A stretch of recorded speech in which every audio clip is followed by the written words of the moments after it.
Moi, j'ajouterais une autre idée qui me tient à cœur depuis longtemps, si vous voulez, et qui est une des raisons qui fait que on est confronté à cette évolution. C'est que la ville est trop petite. La dimension de la ville de Liège, si vous voulez, c'est nettement trop petit pour moi. Et alors, une petite ville ne peut pas briller comme une grande. Rien à faire.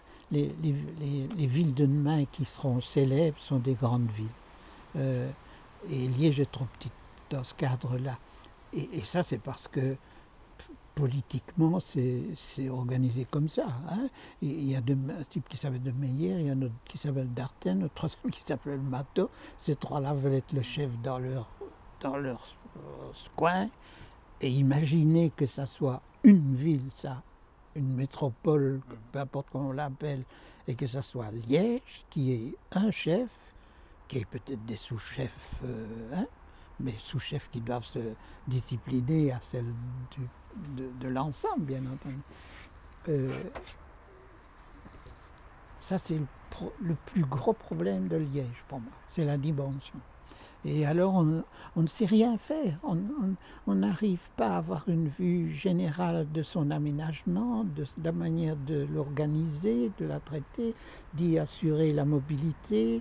Tout est réglé à une petite échelle, quoi, une échelle mesquine. Des baronneries. Oui, et des baronneries. Oui. Alors, on n'en sort pas. Oui. Alors, comment, si vous voulez, la faire plus grande, et non seulement la faire plus grande, mais la faire plus habitée, hein, dans la dimension que l'on voudrait bien donner à la ville, on doit pouvoir alors la densifier.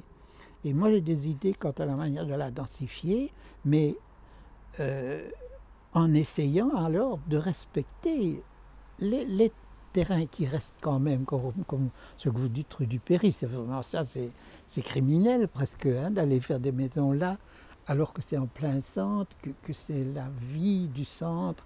Et d'ailleurs, dans mon projet de Liège en l'an 2000, où encore aujourd'hui on dit que je suis un utopiste, alors que quand vous voyez ce qu'on vient de raser au Guillemin,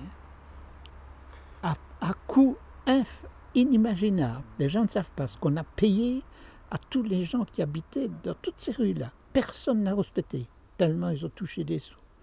Et on a tout rasé pour faire plaisir à Bourlard, à Calatrava, je ne sais pas qui. Et puis maintenant, bon, hein, si on a pu faire ça là, à mon avis, on pourrait le faire aussi dans Bressou, dans Chénet, dans Grivenier, dans le bas de Danse, et où on aurait des espaces verts qu'on n'a pas, hein, qu'on n'a pas assez. Ouais. Et les quelques-uns qu'on a, pour le moment, c'est le contraire. On voudrait les détruire, hein, en faisant rue de Péry des maisons. C'est pas normal, n'est-ce pas?